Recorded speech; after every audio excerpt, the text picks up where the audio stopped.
काळ सारावा चिंतने एकांतवासी गंगा स्नाने देवाच्या पूजने प्रदक्षिणा तुळशीच्या युक्त आहार विहार नेमैंद्रियासी सार नसावी बासर निद्रा बहु भाषण परमार्थ महाधन जोडी देवाचे चरण व्हावया जतन हे उपाय लाभाचे युक्त आहार विहार नेमैंद्रियासी सार नसावी बासर निद्रा बहु भाषण देह समर्पिजे देवा भार काहीच न घ्यावा होई लाघवा तुका म्हणे आनंद युक्त आहार विहार नेमैंद्रियासी सार नसावी बासर निद्रा बहु भाषण महायोग पीठे तटे भीमरथा वरं पुंडरीकाय दातुं मुनीन्द्रये समागत्य तिष्ठन्तनानन्दकन्दं परब्रह्मलिङ्गं भजे पाण्डुरङ्गम् अलङ्कापुरीरम्य सिंहासनस्थं पदाम्भोज तेजस्फुरद्दिक्प्रदेशं विधीन्द्रादिदेवै सदा स्तूयमानं समाधिस्थमूर्तिं भजे ज्ञानदेवं नमो सद्गुरु तुकया ज्ञानदीपा नमो सद्गुरु सच्चिदानंद रूपा नमो सद्गुरु भक्त कल्याणमूर्ति नमो सद्गुरु भास्करा पूर्ण कीर्ति तपोज्ञान वैराग्य भक्ति स्वरूपं सदालंकृतं साधु संन्यास योगं मुखे यस्य वेदांत शास्त्रार्थ नीतिं नमो नारायण गिरिं ब्रह्मस्वरूपं मस्तक हे पायावरे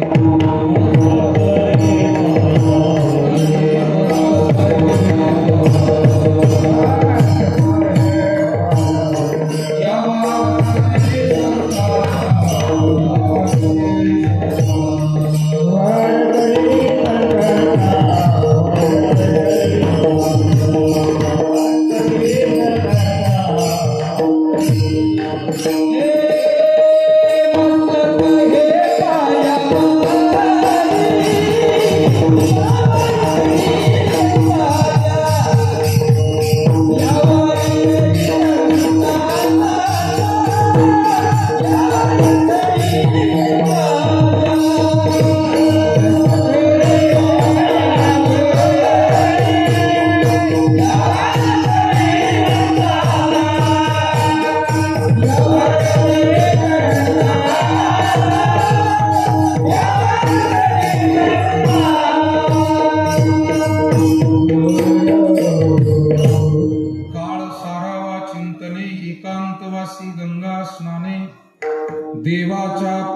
प्रदक्षिणा तुळशीच्या युक्त आहार विहार नेमेंद्रियासी सार नसावी बासर निद्रा बहुभाष। संत श्रेष्ठ जगदवंदनीय जगद्गुरु श्री तुकाराम महाराज सेवेला घेतलेल्या अभंगद्वारा मनुष्य जीवनाच्या इतिकर्तव्यतेसाठी सार्थकते सद्गतीसाठी काही मार्गदर्शन करतायत। मुळात मनुष्य जन्म अनमोल आहे आणि जीवन जगताना मिळालेला वेळ त्याहीपेक्षा बहुमूल्य आहे। म्हणून जीवन जगण्यासाठी मिळालेला जो कालखंड आहे तो कसा व्यतीत करावा याचं मार्गदर्शन महाराज म्हणतात ते आपण सेवा भक्ती चिंतनात तो वेळ लावला पाहिजे। या देहाच्या द्वारा आपल्याला देवाची प्राप्ती करायची म्हणून देहाचंही आरोग्य सांभाळलं पाहिजे। घडेल तेवढं आपण त्याकडे लक्ष द्यावं म्हणून मुक्त आहार विहार नेमेंद्रियासी सार नसावी बासर निद्रा बहुभाष। मनुष्य जीवनामध्ये कोणतं धन प्राप्त करावं त्याचंही मार्गदर्शन महाराज करतात। महाराज म्हणतात परमार्थ महाधन जोडी देवाचे चरण व्हावयाजपण हे उपाय लाभाचे। आणि महाराज म्हणतात असलेला हा देह मुळात पंचतत्वांचा नाशिवंत पण परमेश्वर कृपेनंच मिळालेला असल्यामुळे तो त्याला समर्पित करावा। देह समर्पिजे देवा। या देहाचं कोणतंही कर्तृत्व आणि त्याचा भार आपल्याकडे घेऊ नये। भार काहीच न घ्यावा होईल आघवा तुका म्हणे आनंद विठाला।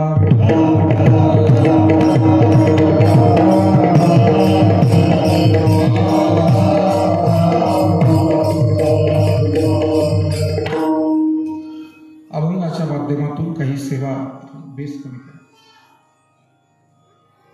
थोडा किंचित इको हॅमिंग कमी करा। संपन्न होणाऱ्या आजच्या कार्यक्रमाच्या अनुषंगानं 2 शब्द परिहार देणं आवश्यक आहे। डमाळे पाटील परिवार धोंदलगाव तालुका वैजापूर जिल्हा छत्रपती संभाजीनगर या परिवारामध्ये आज पुण्यस्मरणाचा जो कार्यक्रम पार पडतोय ते या परिवाराचे होऊन गेलेले आध्वर्यू आधारस्तंभ कैलासवासी पंढरीनाथ रामराव पाटील डमाळे यांचं प्रथम पुण्यस्मरण आपल्या सर्वांच्या उपस्थितीमध्ये आज साजरं होतंय। या परिवारातील मार्गदर्शक कैलासवासी पंढरीनाथ पाटील यांच्या धर्मपत्नी गंगा भागीरथी विठाबाई पंढरीनाथ पाटील डमाळे, त्यांची मुलं अर्थात गावचे कर्तबगार माजी सरपंच आणि आपले सर्वांचे स्नेही श्री अण्णासाहेब पंढरीनाथ पाटील डमाळे, श्री सारंगधर पंढरीनाथ पाटील डमाळे, त्यांच्या मुली गंगा भागीरथी कौसल्याबाई अशोकराव पाटील शेजूळ, सौभाग्यवती विमलताई सुभाषराव पाटील गायकवाड, सौभाग्यवती सुशीलाताई अप्पासाहेब पाटील पवार, सौभाग्यवती सुरेखाताई राजेश पाटील शिंदे या कुटुंबातील सुना नातवंड इतर सर्व आप्तेष्ट आणि नातेवाईक आणि सर्व परिवार आज कैलासवासी पंढरीनाथ पाटलांना आदरांजली वाहण्यासाठी उपस्थित वारकरी संप्रदायातील आमचे मार्गदर्शक आणि ज्यांच्याकडे पाहून असंख्य वारकरी भाविक कीर्तनकार ही परमार्थाची शिक्षा आणि दीक्षा घेतात अशी काही आदरणीय पूजनीय मंडळी या महाराष्ट्रामध्ये आहेत। त्यातील उपस्थिती ज्यांची आहे ते पूजनीय श्री हरिभक्तीपरायण ज्ञानेश्वर माऊली बेंदारवाडीकर महाराज, आपल्या गावचं संप्रदायाचं भूषण हरिनाथजी महाराज डंगारे, ज्यांनी सुंदर गायनाने या कार्यक्रमाचा प्रारंभ करून दिला ते दोन्ही आपले गायनाचार्य हरिभक्तीपरायण महाराज भगत, बाबासाहेबजी महाराज सातपुते, आमचे पाटील, गावातील आमची आदरणीय सगळी जुनी जाणती भजनी मंडळी, तरुण भजनी मंडळी, मृदंगाचार्य सद्गुरू नारायणगिरी महाराज आश्रम नेवासा या आश्रमाचे आमचे विद्यार्थी प्रसाद महाराज तरवडे, विनेकरी महाराज, उजव्या खांद्यावर घ्या, बरं झालं लक्ष गेलं माझं, विठाला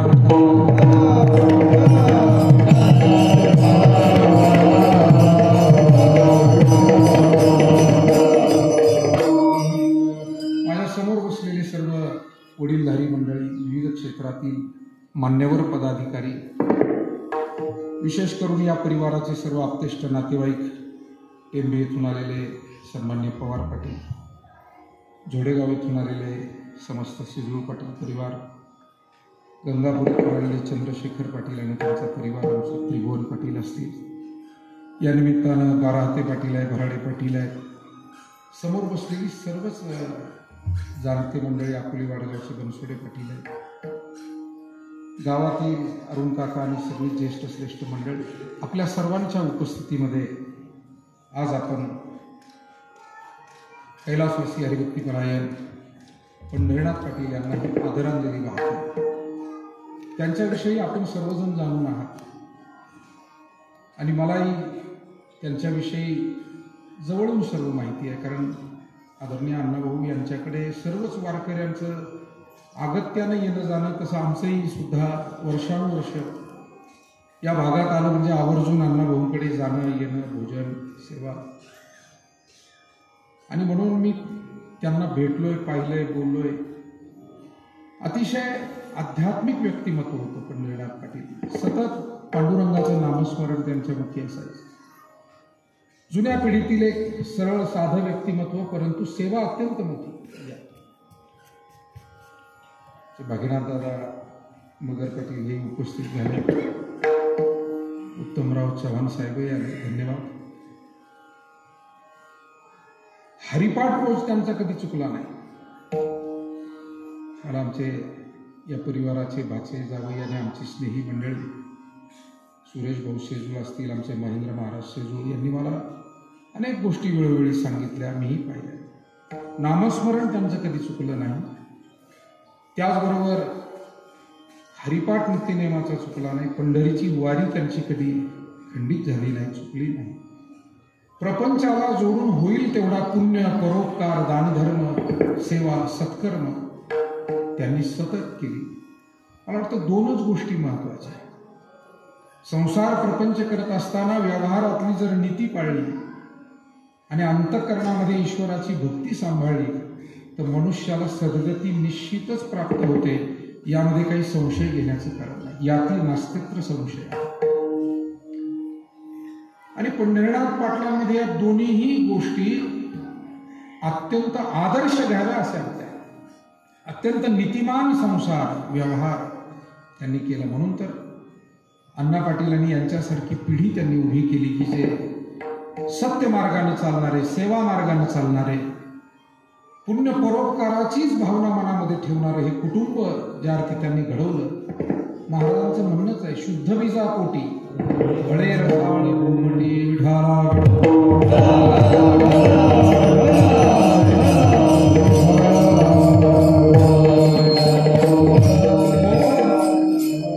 म्हणून एका पुण्यात्म्याचं हे पुण्यस्मरण आहे असंच या निमित्तानं आपल्याला म्हणावं लागतं.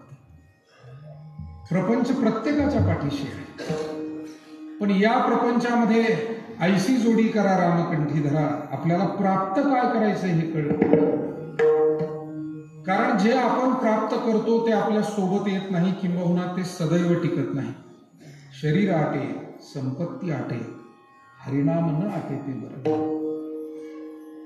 भौतिक सर्व वस्तूंना नाश आहे, कारण नियमच असा आहे, उपजे ते नाशे, नाशिले ते पुनरपिसे, हे घटिका यंत्र जैसे परिभ्रमी. जे निर्माण होतं त्याचा नाश होतो, जे जन्माला येतं त्याचा मृत्यू होतो. हे निश्चितपणे चक्र सदैव सदोदितपणे चालतं. पण या जगामध्ये आपण जे पुण्यकर्म सत्कर्म करतो, मला वाटतं त्यातून 2-3 गोष्टी ठळक मिळतात, त्या आपण ध्यानात ठेवणं गरजेचं आहे.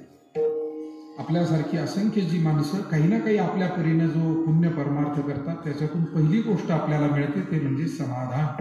सदा नामघोष हरिकथा तेने सदा चित्ता. व्यक्तिगत होणारा जो महान लाभ त्याच्यातला आहे भक्ती मार्गातला, तो आहे समाधान.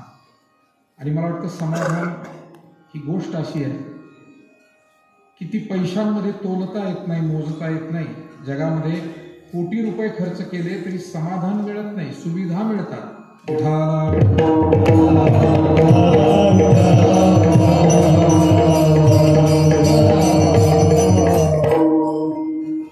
आणि म्हणून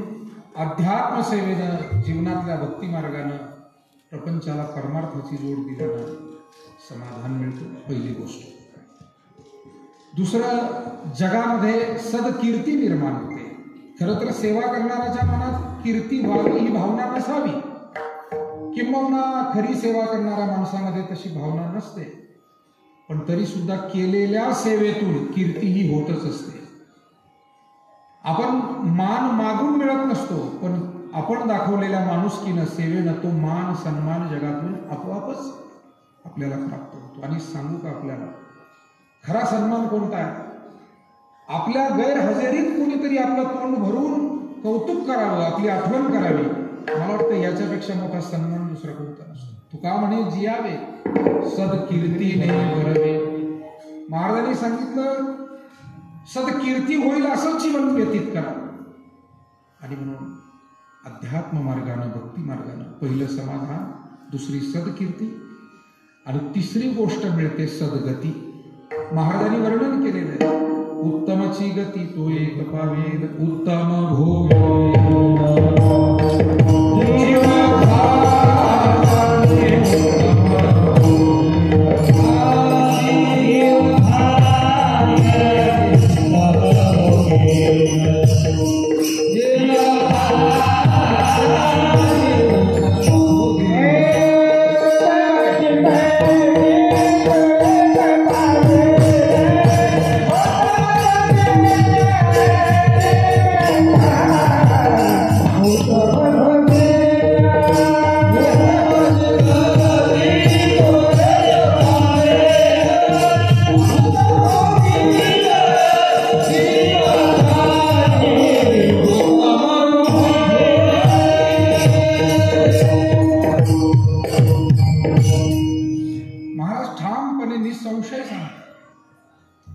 जो जो या आध्यात्मिक मार्गानं, नीतीच्या भक्तीच्या मार्गानं जाईल त्याला सद्गती मिळणारच आहे. आणि म्हणून वैकुंठवासी पंढरीनाथ पाटलांना सद्गती मिळावी असं म्हणणं सुद्धा अवाजवी आहे, चुकीचं आहे.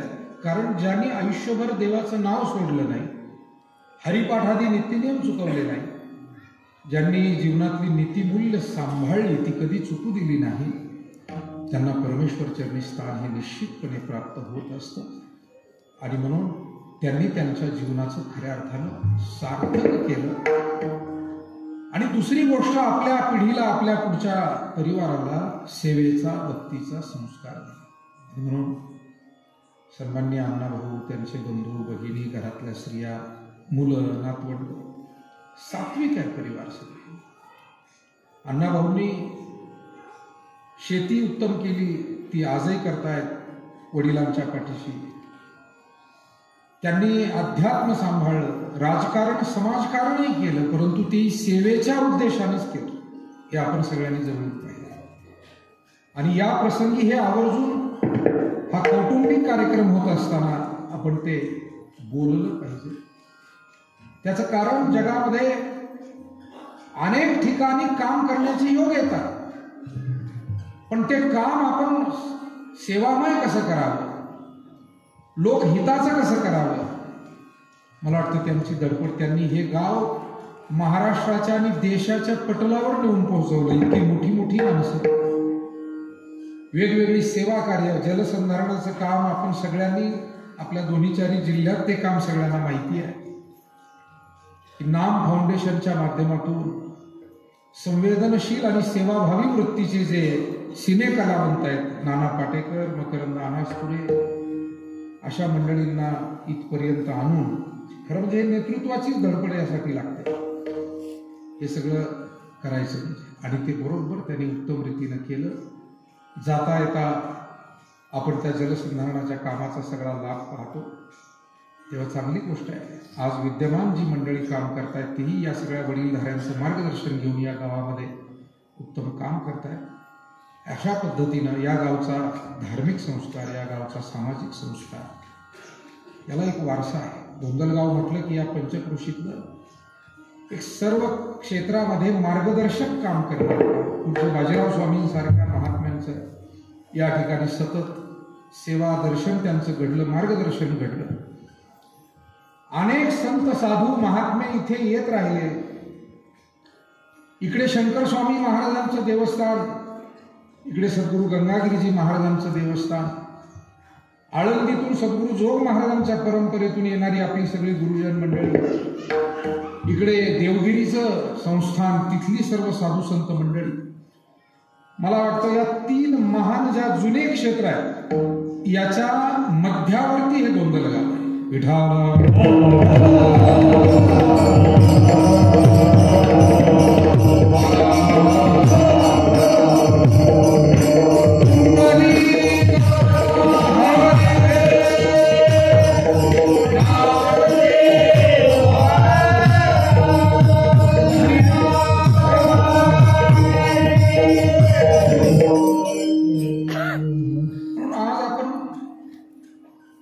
पाटलांच्या स्मृतींना, त्यांच्या सेवा कार्याला जो उजाळा देतो आहोत, त्यातून त्यांचं कल्याण होईल ही भावना चुकीची आहे. कारण शेवटी ज्याचं कल्याण त्यानेच साधलेलं असतं. पण त्यांच्या पुण्य कार्याला उजाळा दिल्यानंतर आपल्याला पुण्य होईल ही गोष्ट मात्र खरी आहे. कारण संतांचं वचन आहे ते चुकीचं कसं म्हणता येईल. महाराज म्हणतात पुण्यवंत व्हावे खेता सज्जनांची नावे. आणि म्हणून आम्ही मौलींसारख्या आदर्श अशा आमच्यापेक्षा जी वडीलधारी पिढी आहे त्यांच्याकडून शिकत आलो की समाजातल्या सत्प्रवृत्तींना प्रोत्साहन दिलं पाहिजे. आता काही लोक म्हणतात सज्जनांची पण नावं घेऊ नका. तुम्हाला असं ते काही बरोबर होणार नाही. विठाला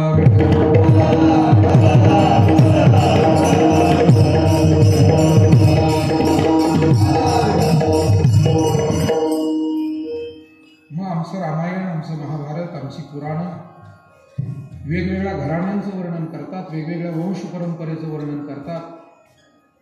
आमची संत चरित्र, त्या संत चरित्रात येणारी नावं, व्यक्तिमत्व, त्याच्या वर्णनानं सगळी पुराणं आणि ग्रंथ भरलेली आहेत.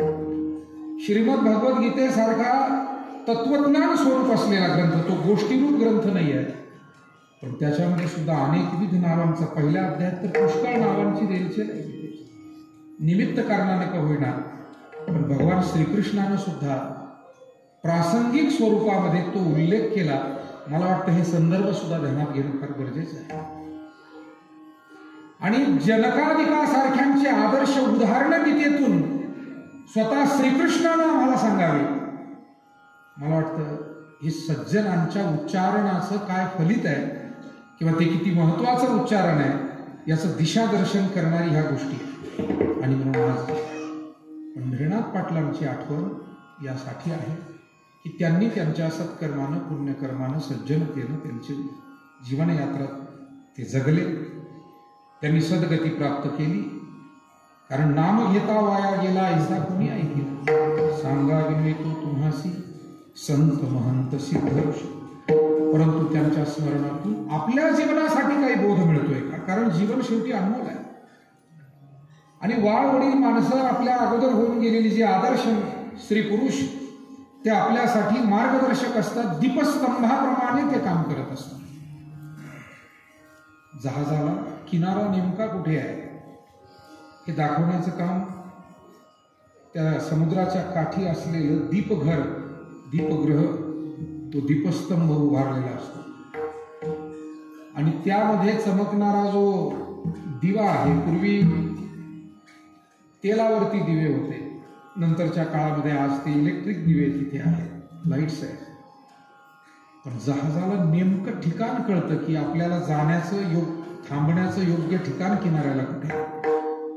तसं जीवनाचं श्रेष्ठ, उत्तम आणि अंतिम ध्येय काय हे वाडवडील माणसांकडे पाहून कळतं.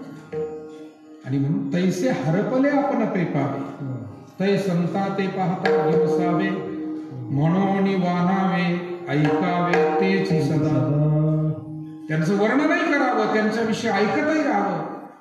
कारण आपण आपल्याला कधी कधी हरवून बसतो. जीवन हे असं आहे, धावपळीमध्ये, धांदलीमध्ये कधी कधी चांगले विचार, चांगली कामं हातातून बाजूला पडतात. आणि पुन्हा एकदा या आदर्श अशा व्यक्तिमत्वाकडे पाहिलं की मग आपल्याला पुन्हा त्या सेवा कार्याची, सत्कार्याची आठवण होत असते. म्हणून आपल्याकडे वेगवेगळ्या जयंती, पुण्यतिथी साजऱ्या करण्याच्या सुद्धा परंपरा आहेत आणि वर्षश्राद्ध घालण्याच्या सुद्धा परंपरा आहेत. हे सगळे प्रेरणा घेण्याचे दिवस आहेत. त्याचा एका वाक्यात अर्थ ध्यानात आपण घ्यावा सगळ्यांनी. यातून त्यांचं कल्याण झालेलंच आहे, परंतु आपल्याला प्रेरणा त्यातून मिळत राहते. आणि म्हणून कधी कधी आमच्यातलं सत्य हरवून जातं, आम्ही खोट्याच्या मागे लागतो. कधी कधी आमच्यातली सेवा हरवून जाते, आम्ही स्वार्थामध्ये गुंतून पडतो.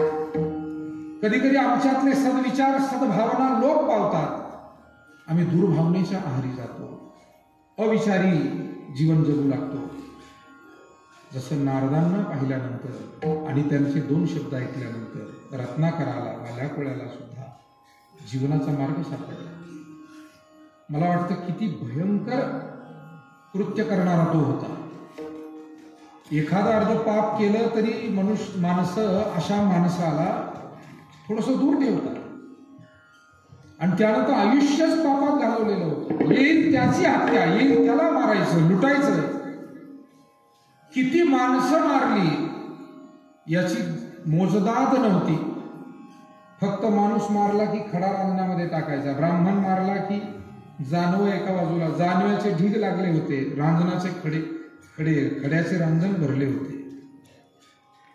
म्हणजे असंख्य अशा हत्या करणारा तो माणूस.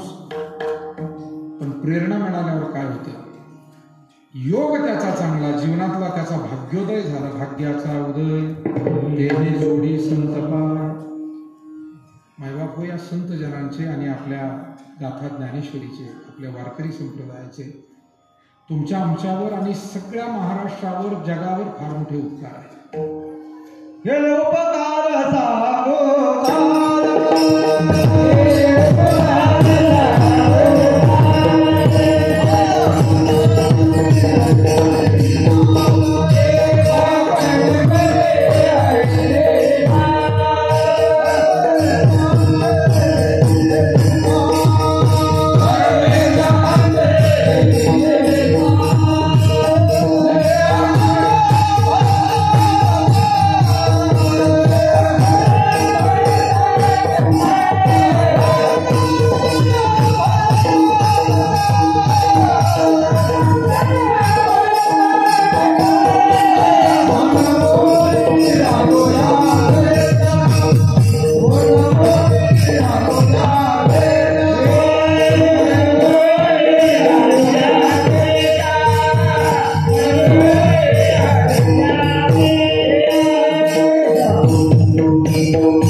देखियले पाय दिले अक्षय अभय दानगा.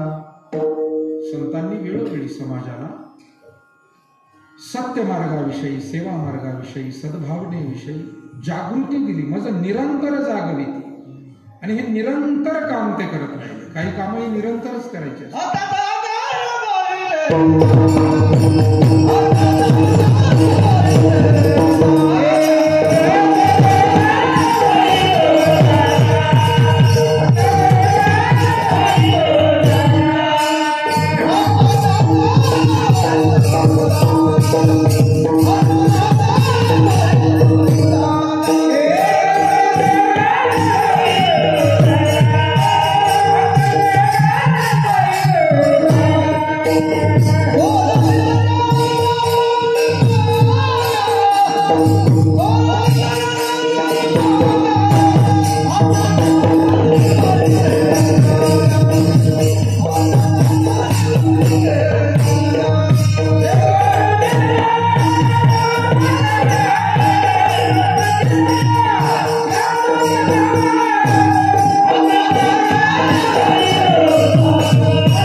हा अजून आपल्यावर या काळानं झडप घातली नाही. तो अजून आपल्यापासून दूर आहे, तोपर्यंत जागे व्हा असा. आणि म्हणून मज निरंतर जागृती. काही गोष्टी निरंतर करायच्या. आपण घरामध्ये स्वच्छता करतो, मग आज केली म्हणजे थेट पुढच्या 15 वाड्याला करू असं म्हणतो का? अहो आमच्या माता भगिनींना दिवसभरात 3-3 वेळा ती स्वच्छता, आणि त्यात बच्चे कंपनी बाळ गोपाळ घरात असतील तर मग ते काम आणखी वाढतच राहत. निरंतर करण्याचं काम आहे. तसं आध्यात्मिक विचार देणं हे निरंतर करण्याचं काम आहे. कारण काम, क्रोध, लोभ, दंभ, द्वेष, अहंकार आदी हे जे दोष आहेत त्याचा मळ आमच्या बुद्धीवर चढतो, आमच्या मनावर चढतो. आणि मलिन झालेली बुद्धी, मलिन झालेलं मन हे कधी चांगला विचार करू शकत नाही, चांगलं चिंतन करू शकत नाही. बुद्धी विचार करते, मन चिंतन करतं. पण चांगलं चिंतन घडण्यासाठी चांगला विचार, आणि शेवटी जीवनातली जी कार्य आहेत ती माणसाच्या विचारावर, चिंतनावरच अवलंबून आहे. विचार चिंतन बिघडलं की जीवनातली कृती बिघडते. म्हणून ज्याला जीवनातली कृती सांभाळायची त्यानं आपली वृत्ती सांभाळावी, आणि आपली वृत्ती सांभाळायची तर विचार आणि चिंतन सांभाळ. हा खरा विचार आहे. म्हणून प्रबोधनाचं जे कार्य आहे हे सातत्यानं घडत राहत. वाल्हाकुळ्याला नारदांची भेट झाली, भाग्य. आणि नारदांनी त्याला समजावून दिलं, बाबा या पापात कोणी सहभागी होणार नाही. घरी गेला, अनुभव आला. मी कथा सांगत नाही, बाकीची माहितीच आहे आपल्याला. आणि शेवटी नारदांचे पाय धरले, शरण आला. महाराज आपण म्हणताय ते खरं आहे, कोणी माझ्या या पाप फलामध्ये सहभागी नाही. हे पापाचं फल ते म्हणतात तुमचं तुम्ही भोगा. आणि तसंच असतं मायबाप. अनेक घोटाळे करून अनेक माणसं जेलमध्ये गेले, त्यांना एकट्यालाच भोगावं लागलं. त्या पैशावर मजा किती जणांनी मारली असेल. सुखाराम बिचारा एकटा जेलमध्ये गेला, लालू एकटे जेलमध्ये गेले. पैसे एकट्याने वापरले का? मग पाप करणाऱ्याला ज्याचा त्यालाच भोग द्यावा लागतो. कोणासाठी करायचं हे एकदा पाहिलं पाहिजे. विठाला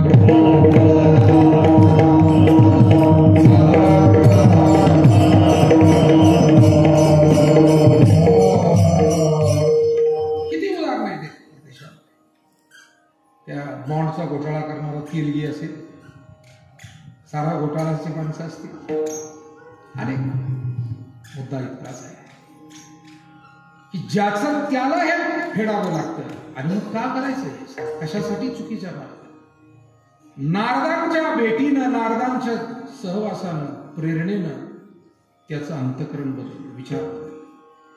महाराजांचं फार गोड प्रमाण आहे. धन्य हे आनंदाची सापडली वेळ, तेने संत सज्जन भेटले कृपाळ. पुढचा ऐका. त्यांनी फेडी याला बुद्धीचा ओमळ, दृष्टी दाखविला यशोदेचा बाळ. काय गोड चिंतन आपल्या संतांनी करून ठेवले. चंद्र सूर्य असेपर्यंत ही फिलॉसॉफी, हे तत्वज्ञान, हे विचार समाजाला जागा करत राहतील, सन्मार्ग दाखवत राहतील. आतापर्यंत कुठे जगात विज्ञानात बुद्धीचा मळ धुण्याचा साबण ऐकला होता का? मला वाटतं अनेक डिटर्जंट आहे, अनेक कंपन्या, अनेक साबण आहे, अनेक निर्मा आहे. पण बुद्धीचा मळ धुण्याचं ते अध्यात्मात शिकवलं. ग्रंथाचं चिंतन करा, वाचन करा, चिंतन करा, संतांच्या विचारांचं मंथन करा. बुद्धीचा मळ आपोआप धुतला जातो. त्याच्यावरचं मळ दूर. म्हणून आपल्यासारखी सज्जन माणसं आजही समाजामध्ये चांगला विचार, संस्कार घेऊन जगतात. त्याचं कारण कुठेतरी संत विचारांचा स्पर्श जीवनात. अन्यथा जिथे सद्विचाराचा स्पर्शच नाही तिथे माणसाच्या मनबुद्धीवरचं हे जे मळब आहे ते अधिक वाढत जातं आणि मनुष्य पाप कर्माकडे प्रवृत्त होत जातो. म्हणून तैसे हरपले आपण पेपावे, तै संता ते पहा. जीवन फार अनमोल आहे. ते वाया जावं, अधोगतीला जावं इतकं ते स्वस्त नाही आहे.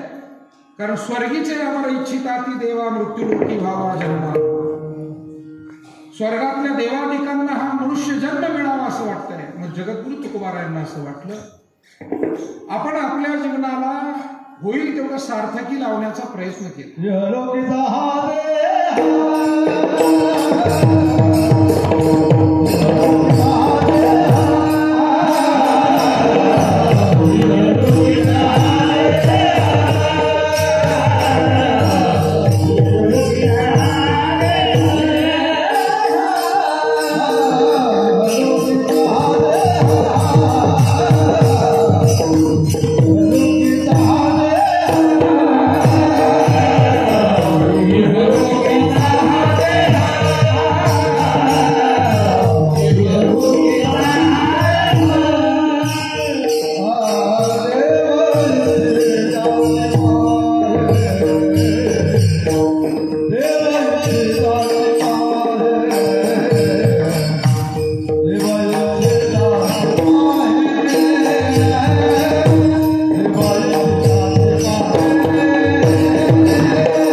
देव इच्छिता ती पाहे अनमोल आहे.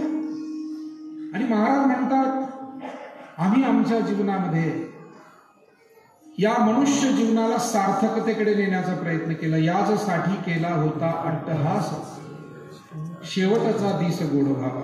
या अभंगातला जो अट्टहास शब्द आहे त्याच्यामध्ये महाराजांनी जीवनामध्ये केलेली साधना, भक्ती, तपश्चर्या, त्याग, सेवा हे सगळं त्या अट्टहास शब्दाच्या पोटात सगळे अर्थ आहे.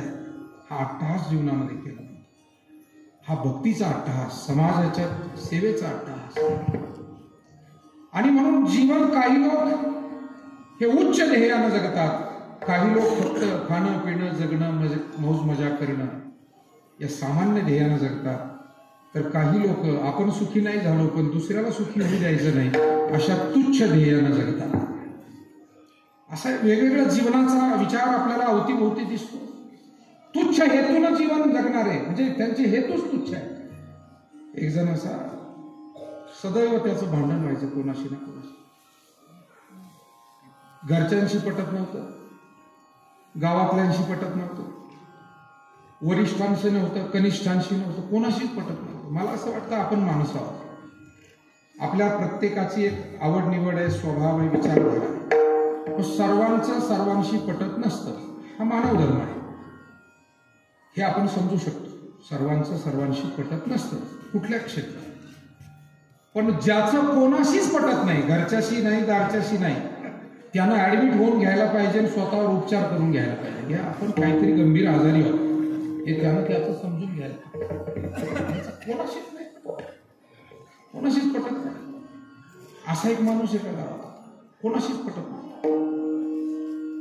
सतत भांडण व्हायचंय, सतत भांडण व्हायचं. एक दिवस तोच वैतागला भांडणं करू. आता खरं तर लोक वैतागायला पाहिजे पण तो वैतागला, निघाला जंगलाकडे, जंगलाच्या दिशेने निघाला. गावातली 4 शहाणी माणसं तुमच्यासारखी, अरे बाबा जंगलात कुठे चालला, जंगलाच्या दिशेने वाघ आहे, सिंह आहे, बिबटे फिरताय, खातील ना तुला. तो म्हणला त्यांनी मला खावं म्हणूनच चाललो. माणूसच कसा होता, वाघ सिंहाने खाऊ दे म्हणला मला, पण हे कशासाठी करतो तू. तो म्हणला त्या वाघ सिंहाला माणसाच्या रक्त मांसाची चटक लागेल, मी मरे नका, पण नंतर ते गावात येतील आणि तुम्हाला एकेकाला खातील, त्याच्यासाठी विचार. आता हे का आयुष्याचं ध्येय झालं. आपण अंगे जळे नागवी जगाचे डोळे, पतंग जैसा सळे दीपाचे नी. माऊली काय म्हणतात ऐका, ज्ञानोबा राय म्हणतात दिव्याभोवती हिंडणाऱ्या ज्या पाकोळ्या असतात त्याला पतंग म्हणतात, पाकोळ्या म्हणतात. पूर्वी दिवे असायचे आपल्या घरामध्ये, पण त्या दिव्याभोवती काही पाकोळ्या यायच्या आणि कधी कधी त्याच्यावर झडप घालायच्या. परिणाम काय व्हायचा, दिवा विझायचा आणि ती पाकोळी जळून मरायची. आपण अंगे जळे, स्वतःही जळायचं, नागवी जगाचे डोळे, दुसऱ्यांनाही अंधारात घालायचं. अशा पद्धतीच्या तुच्छ हेतून जे माणसं, म्हणून आपल्यामुळे जर आपलं कुटुंब दुःखी असेल, आपल्यामुळे आपल्या अवतीभोवतीचे दुःखी असतील तर समजून घ्या आपलं जीवन हे अत्यंत निंद्य आहे, तुच्छ आहे. महाराज काय म्हणतात ऐका, मातेची या खोडे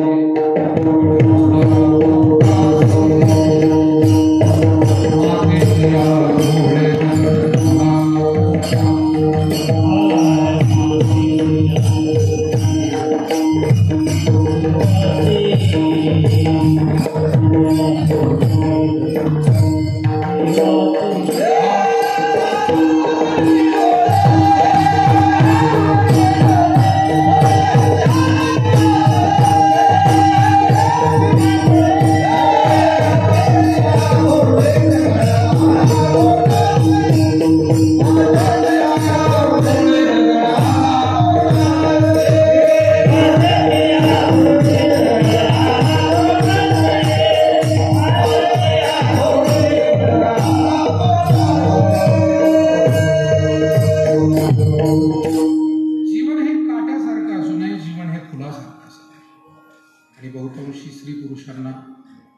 सज्जनांना जीवनाचा हा अर्थ कळलेला असतो ते भाग्यवान असतात. आमचे संजय महाराज पासपूर एक फार छान गीत म्हणत असतात. भला किसी का कर न सके तो बुरा किसी का मत करना, पुष्प नहीं बन सकते तो तुम काटे बन कर मत रहना, काटे बन कर मत रहना. आपल्याला चांगलं नाही करता आलं, निदान आपल्या हातून काही वाईट होणार. आपल्याला कोणाच्या चेहऱ्यावर हसू नाही फुलवता आलं, आपल्यामुळे कोणाच्या डोळ्यात अश्रू येणार नाही. आपल्याला एखाद्याचं नडलं अडलेलं काम नाही करता आलं, पण त्याच्या कामात अडथळा आपल्यामुळे होणार नाही. बस याची काळजी घेणं म्हणजे जीवन आहे.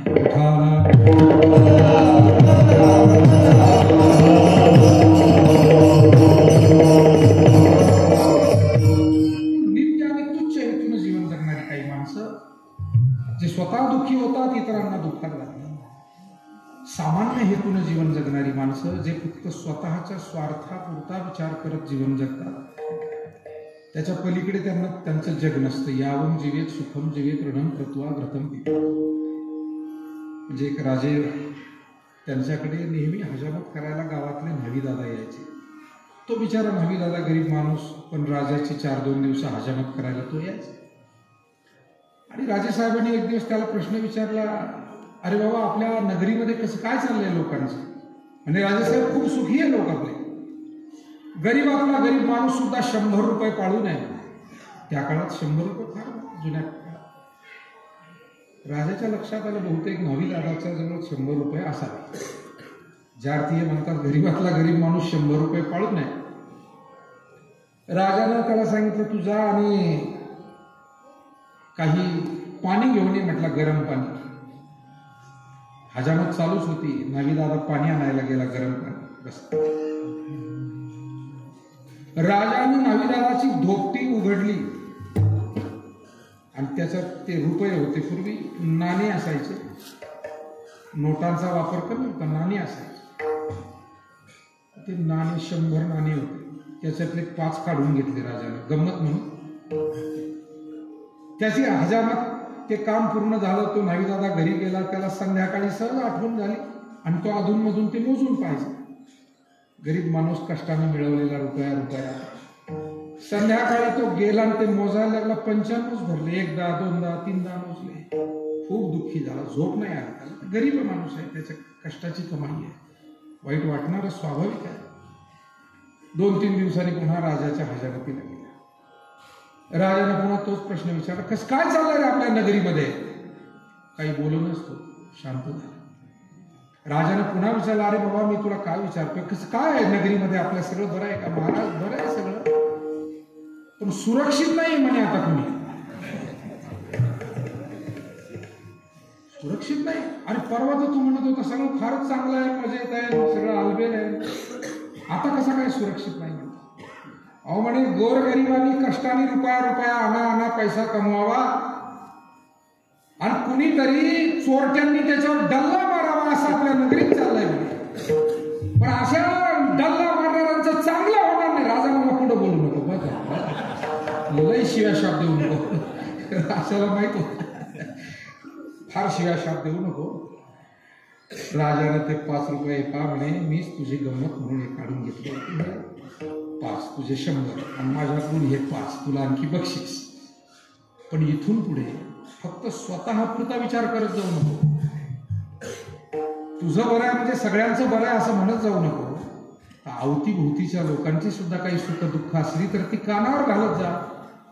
तुझं चांगलं झालं, तू गाडी घोड्यात फिरायला लागला. आता काही माणसं, आमचं गाव नाही सुखी, अरे तू सुखी असशील असं कसं म्हणता येईल सरसकट? विठाला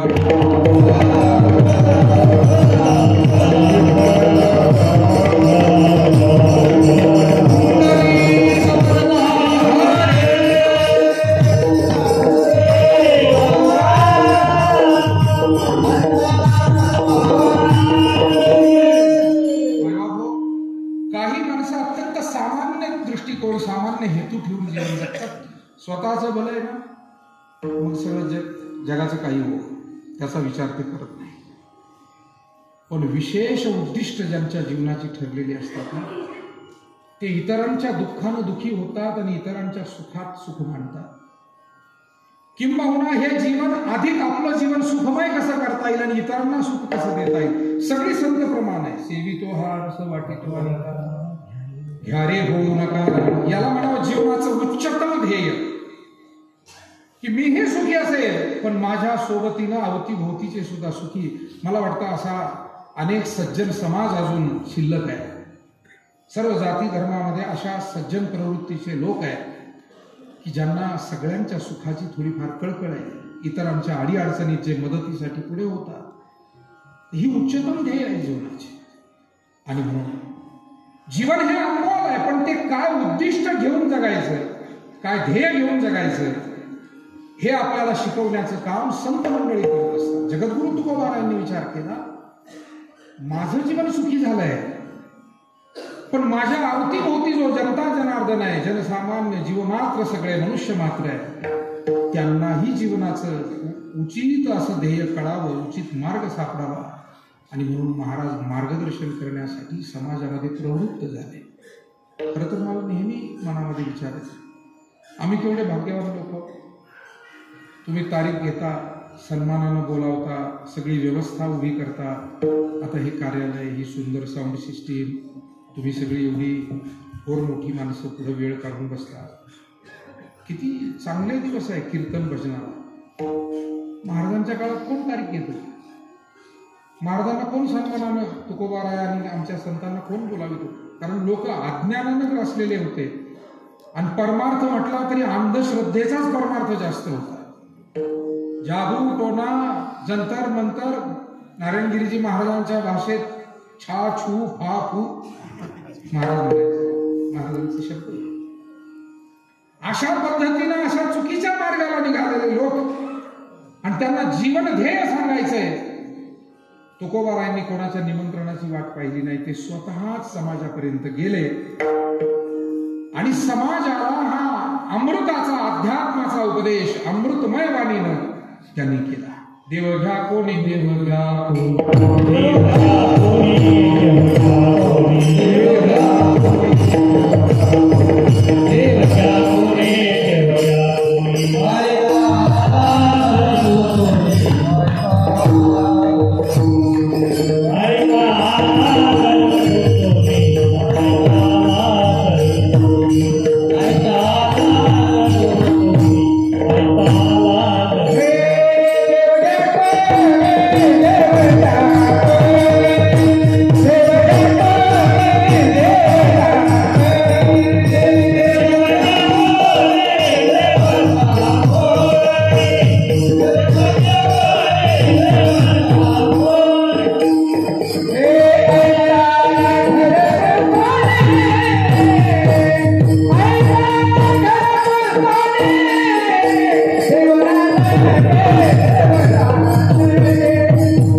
देव सामान्य गोष्ट आहे, पण संतांची समाजाविषयीची ती कळकळ, ती भावना, आणि म्हणून त्याच कळकळीनं, त्याच भावनेनं महाराज आज जगाला मार्गदर्शन करतायत की बाबा, मिळालेलं मनुष्य जीवन आणि जीवनात मिळालेली जगण्याची जी संधी, जो कालावधी, तो बहुमूल्य आहे, तो अनमोल आहे. एक श्वास में जात है, 3 लोक का मोल, कहना सो कह दिया हो क्या बजा. इतकं अनमोल जीवन आहे, पण हे जीवन व्यर्थ न दवडता हे आपण सत्कारणी लावावं, याचं मार्गदर्शन अभंगाच्या पहिल्या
काळ समय वेळ ही कशी व्यतीत करावी याचं मार्गदर्शक महाराज करतात. काळ सारावा चिंतने, एकतरी भगवत चिंतनात घालवा, काही स्वतःलाही वेळ द्या म्हणतात. एकांतवासी. मला वाटतं आज ताणतणावाची कारणं तीच आहे. आपण समाजाला भरपूर वेळ देतो पण स्वतःला वेळ द्यायला कमी पडतो. मला वाटतं देवपूजेला दिलेला वेळ म्हणजे स्वतःच्या आत्मकल्याणाचा वेळ, ग्रंथ वाचनासाठी दिलेला वेळ, थोडा नामस्मरणासाठी, नित्यनेमासाठी, थोडं ध्यान भजन, देवदर्शन. पण हा वेळ कमी होत चालला. आपण पहा, पूर्वीपेक्षा हा सगळा वेळ किती कमी झाला आहे. आता मला वाटतं अर्धा वेळ तर आपला मोबाईलच घेऊन टाकलाय. म्हणजे लोक पूर्वी बाईल वेडे म्हणत होते. पूर्वी काही लोकांना, काय सगळ्यांना नव्हते म्हणत, काही लोकांना बाईल वेडे. आता मोबाईल वेड्यांची संख्या वाढलेली आहे.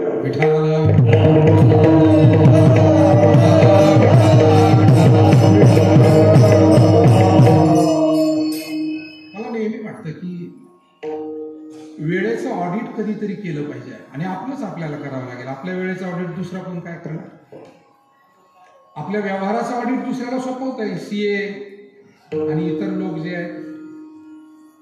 पण आपल्या स्वतःच्या जीवनाचं, वेळेचं व्यवस्थापन, त्याचं नियोजन आणि त्याचं मूल्यमापन हे आपल्याला करावं लागेल. म्हणून आपण जर दिवसाकाठी संध्याकाळी जरी थोडा वेळ आपण चिंतन केलं की दिवसभरात माझा किती वेळ सत्कारणी गेला, किती व्यर्थ गेला आणि किती चुकीच्या कामात गेला. कारण 3 पद्धतीनं वेळ घालवला जातो. काही लोक व्यर्थ वेळ दवडतात, काही दुष्कर्मामध्ये घालवतात आणि काही सत्कर्मामध्ये घालवतात. व्यर्थ वेळ दवडणं म्हणजे ज्याला काही त्याच्यातून बरंही होत नाही, वाईटही होत नाही, उगीच आपला वेळ ते मुरमुरे खाल्ल्यासारखं, म्हणजे धडपोटही भरत नाही, व्हिटॅमिनही मिळत नाही, प्रोटीनही मिळत नाही, अशी गंमत. व्यर्थ म्हणजे एक जण काय झालं, नदीवर गेला आंघोळीला, पण तो जरा रिकामाच होता बिचारा. त्याला काय फारशा जबाबदाऱ्या नव्हत्या असं नाही, पण तो घेतच नव्हता कोणतीच जबाबदारी. कोणाचीच जबाबदारी नको, घरची नको, दारची नको, देवाची नको, धर्माची नको, समाजाची नको, असं मस्त मनमौजी गेला नदीवर आंघोळीला. काय त्याला वाटलं, खडकावर बसला, पाय हलवीत आपल्या पाण्यात, खडकावरून पाय असे सोडले, पाण्यात बसला. तास झाला, 2 तास. काही शेतकरी माणसं शेजारी होते, ओळखीचाच होता. एक तो आवाज दिला, हे पोरा, अरे इतका वेळ झाला, काय बसला नुसता तिथं, तुला काही काम धंदा नाही का? तो म्हणला, दादा कामच चाललंय ना माझं. काय म्हणे, मी पाय हलितो म्हणून ही नदी वाहते म्हणे. काही असा वेळ घालवतात आयुष्याचा. आणि मग अशी माणसं नावं ठेवत असतात, याचं बरं कसं काय झालं, तो प्रसिद्ध कसं काय झाला. अरे ते कष्ट करतात, ते नियोजन आयुष्याचं करतात, ते 4 लोकांपर्यंत जातात. मग कोणाला प्रसिद्धी मिळेल, कोणाला पैसा मिळेल, कोणाला शिक्षणातून उच्च पद मिळेल. तू रिकाम टेकला, तुला काही नाही मिळालं, तुला एवढा धंदा, याला नाव ठेव, त्याला नाव ठेव, त्याला नाव ठेव. आणि म्हणून ध्यानात घ्या, येथे कोणाचे काय बा गेले, ज्याचे त्यानेच अनहित केले.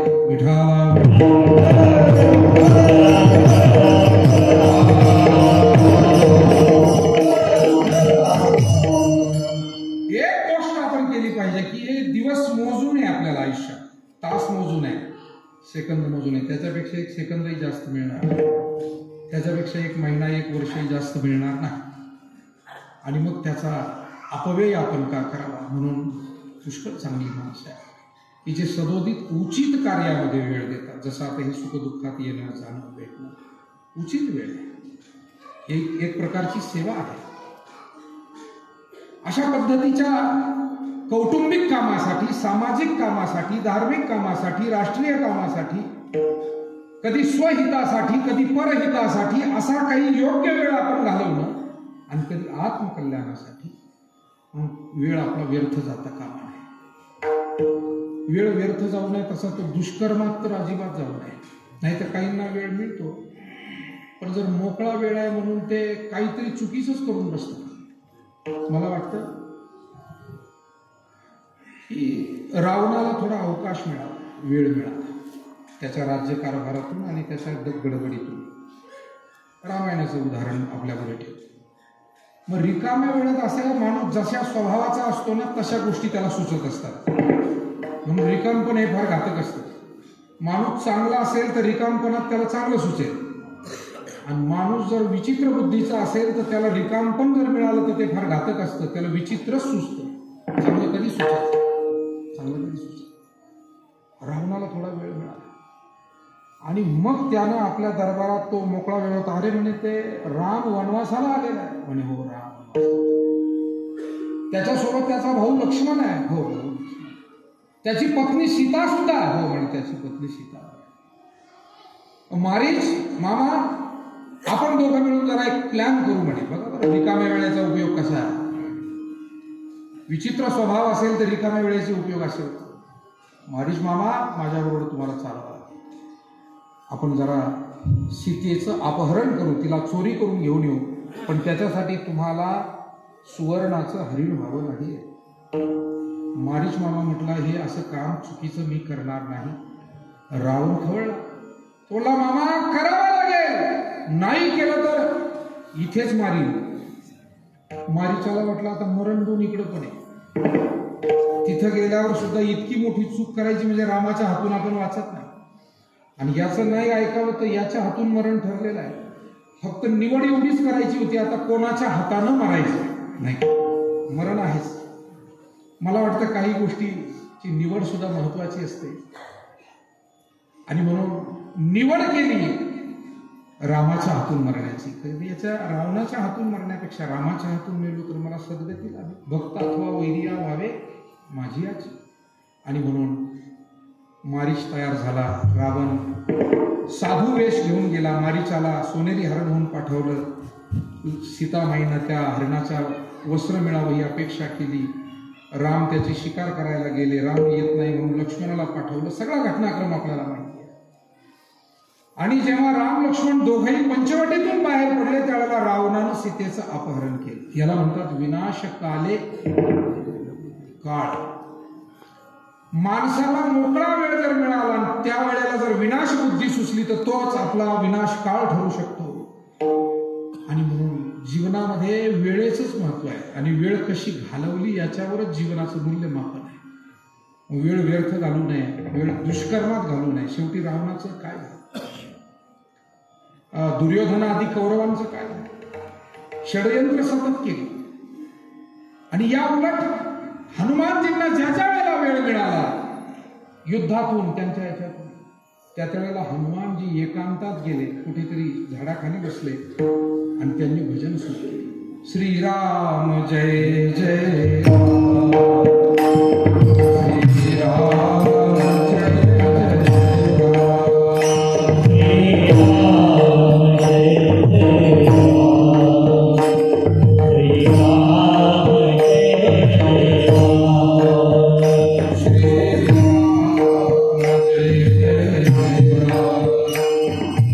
Jai Ram,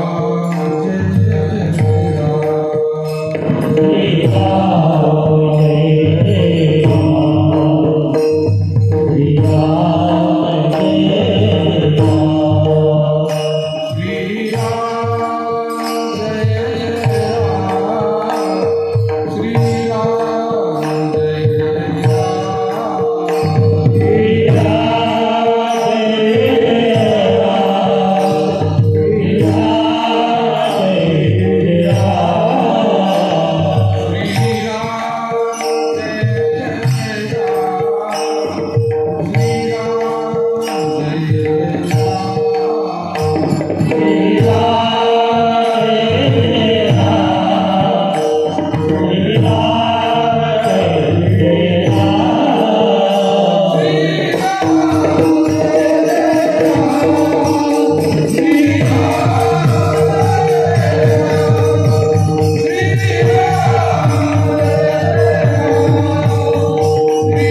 उत्तराला द्यायचं असेल तर एवढंच म्हणता येईल, काळ सार्थक केला त्यांनी धरिला मणी विठ्ठल. जो जो वेळ मोकळा मिळाला त्यांनी भगवत चिंतन सेवेत.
संप्रदायातली सेवेतली पाठ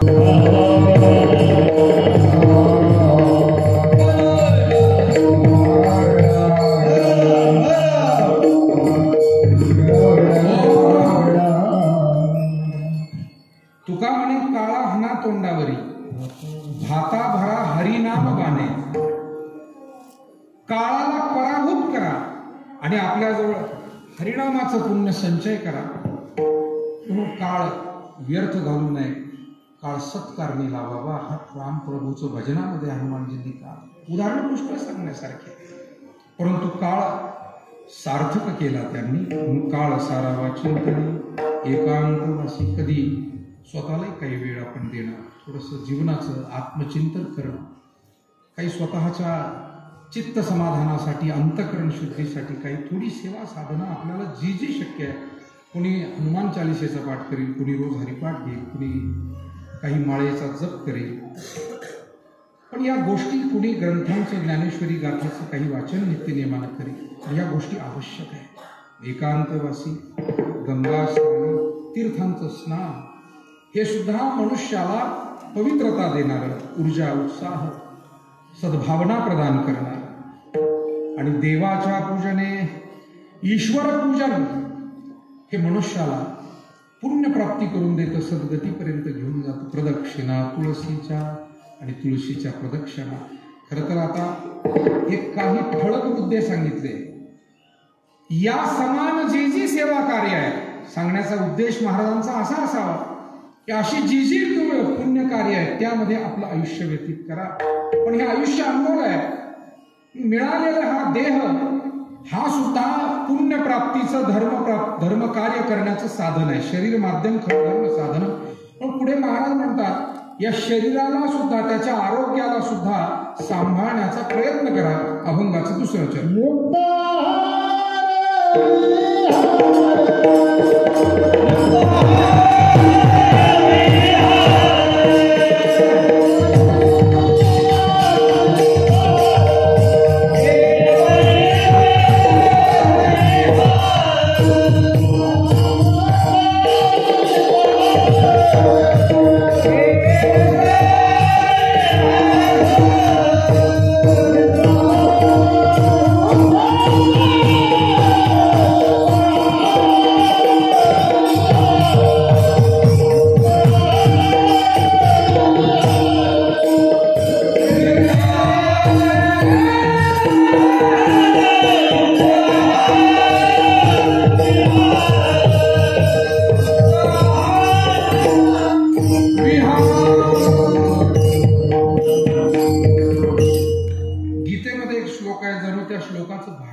युक्तहार विहारस्य युक्तचेष्टस्य कर्मसु युक्तस्वप्नावबोधस्य योगो भवति दुःखः.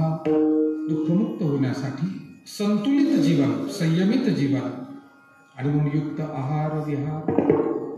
आज आरोग्याच्या समस्या इतक्या भयंकर वाढलेल्या आहेत आणि त्याचं कारण कधी आपल्याला आपल्या कामाच्या जबाबदारीनं, कधी नाईलाजानं सेवा कार्यामध्ये या सगळ्या गोष्टींना सामोरं जावं लागतं.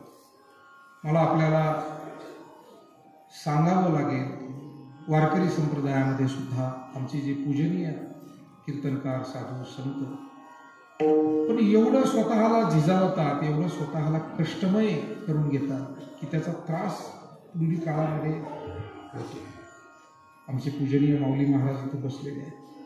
त्यांना तर इतक्या आरोग्याच्या समस्येने सुरुवातीपासून पीडा दिली, पण एक गोष्ट त्यांच्याकडनं आपण सगळ्यांनी शिकत राहावी, इथून पुढच्या काळात सुद्धा सर्वांनी शिकत राहावी. ते कधीच त्या दुखण्यामध्ये अडकून पडलेले आम्ही पाहिले नाही. दिंडीच्या वेळेला असो, कीर्तनाच्या वेळेला असो, वारीत भेटो, ते सदोदित सेवेच्या आनंदातच दिसले. हे तुकाराम महाराजांना जसं सुकाळ आला, दुष्काळ आला, कशाचीच पीडा त्यांच्या अंतःकरणाला स्पर्श करू शकली नाही. पूज्य माऊलींचं जीवन आहे तसं. ॲक्सिडेंट झाला, शुगरचा त्रास, बीपीचा त्रास, आणि आज तर फारच मोठ्या एका आजाराला सामोरं जात आहेत. मला ते सगळं बोलणं कठीण वाटतंय. मला आता आल्यावर त्यांना सांगितलं, पण ते आताही स्थिर आहे.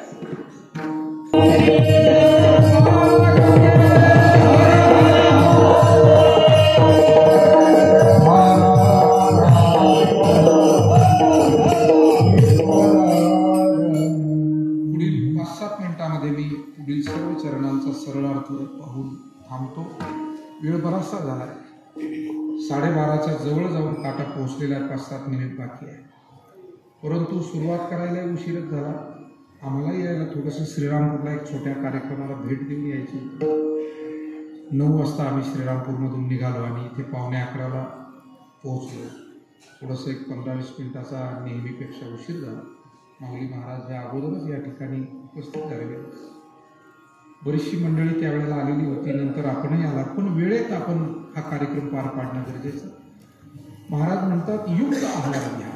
समस्या खूप आहे आरोग्याच्या आणि त्या आपल्या सगळ्या हातात राहिलेल्या आहेत. काही वातावरणाचे परिणाम आहे, काही जीवनमानात आपल्या जे धावपळीमुळं, जबाबदारीमुळं जे काही गोष्टी घडतात त्याचे काही परिणाम आहे.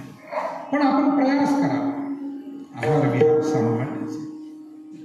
इंद्रियांना काही नित्यनियम द्यावे आणि प्रत्येक गोष्टीचा एक नियमितपणा ठेवण्याचा प्रयत्न करावा. नसावी बासर निद्रा बहु. बोलण्याला काही नियमावली असावी, झोपण्याला काही नियमावली असावी, जागण्याला काही नियमावली. जागणं जरी असेल पण ते अति झालं तर त्रासदायक, झोपणं जरी असेल आणि ते अति झालं तर त्रासदायक. शेवटी प्रत्येक गोष्टीचे नित्यनियम. जुनी माणसं जी आरोग्यदायी होती त्याचं कारण त्यांचं भोजन सकस होतं, निश्चित वेळा होत्या, शरीराला योग्य तो व्यायाम होता, निसर्गाचा सहवास पुरेपूर होता, माती, पाणी, ऊन, वारा याचा योग्य तो सहवास शरीराला घडणं फार गरजेचं असतं आणि ते घडत होतं. आज जीवनच आपलं, तुमचं आमचं सगळंच बदललं आहे, पण प्रयत्न आपण केले पाहिजे. शेवटी जीवन एक दिवस नष्ट होणार आहे. काही जरी केलं पण जोपर्यंत जगायचे तो सुखी आनंदी जगण्याचा प्रयास करा. मग नष्ट होणाऱ्या त्या जीवनात प्राप्त काय करायचं? महाराज म्हणतात अनेक प्रकारच्या गोष्टी जीवनात प्राप्त केल्या जातात, पण सुरुवातीला मी म्हणालो तसं भौतिक वस्तूंचा नाश आहे आणि जे आध्यात्मिक धन आहे ते मात्र अलौकिक आहे, ते नाशरहित आहे, ते महाधन आहे, अभंगाचं.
महाराज म्हणतात परमेश्वराची प्राप्ती करून देणारं हे श्रेष्ठ धन आहे.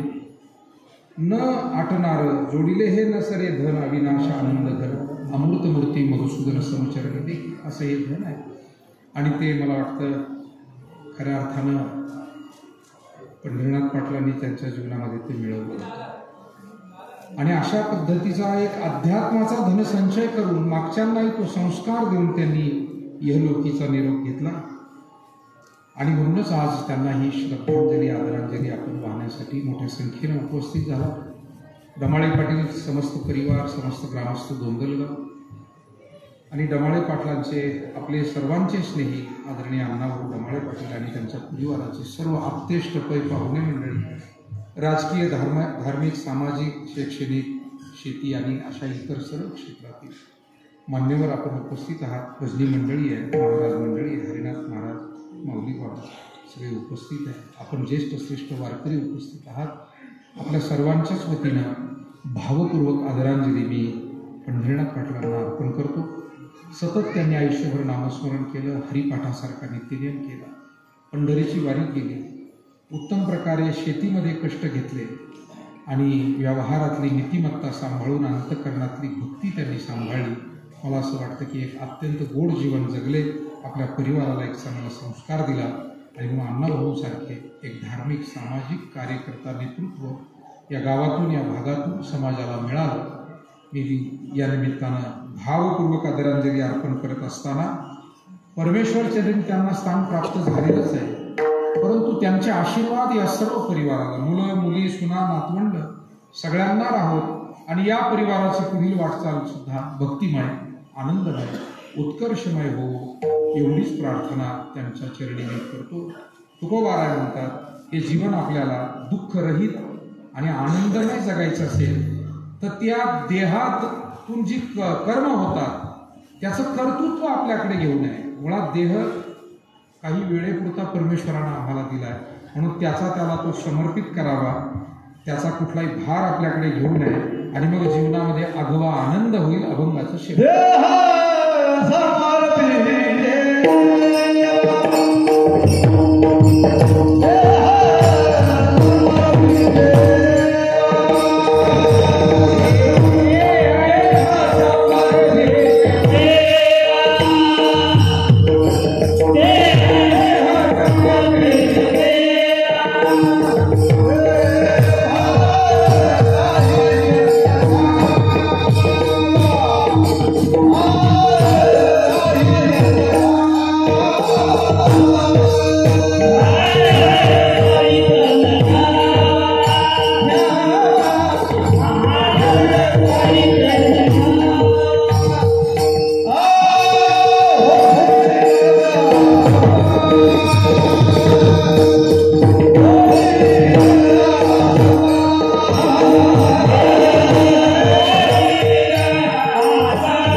आमच्या सद्गुरूंच्या चरणी अर्पण करतो. पुन्हा एकदा वैकुंठवासी हरिभक्तीपरायण पंढरीनाथ पाटील धमाळ थांबत त्यांना आदरांजली अर्पण करतो, श्रद्धांजली अर्पण करतो आणि आपल्या सर्वांच्या साक्षीनं या धमाळे पाटील परिवारालाही धन्यवाद देतो. या निमित्तानं त्यांचे आभारही मानतो. कारण अण्णा पाटील आणि या परिवारानं खरं म्हणजे अण्णा पाटलांना ते आवडत नाही, पण सदैव वारकऱ्यांची सेवा केली. शिवरूप क्षेत्र असेल, माऊली महाराजांची सेवा असेल, शंकर स्वामींची असेल. आमच्याकडे नेवाशाला विद्यार्थी आहेत, 600-125 मुलं आहेत. त्यांचा नातूसुद्धा आमच्याकडे एक आहे आणि दरवर्षी 4-5 पोते धान्य न चुकता ते आणून दिल्याशिवाय राहत नाही. मला वाटतं याबद्दल सुद्धा त्यांची टाळ्या वाजवून मनापासून अभिनंदन आपण करावं. आपल्या सर्वांना धन्यवाद देतो आणि विठ्ठल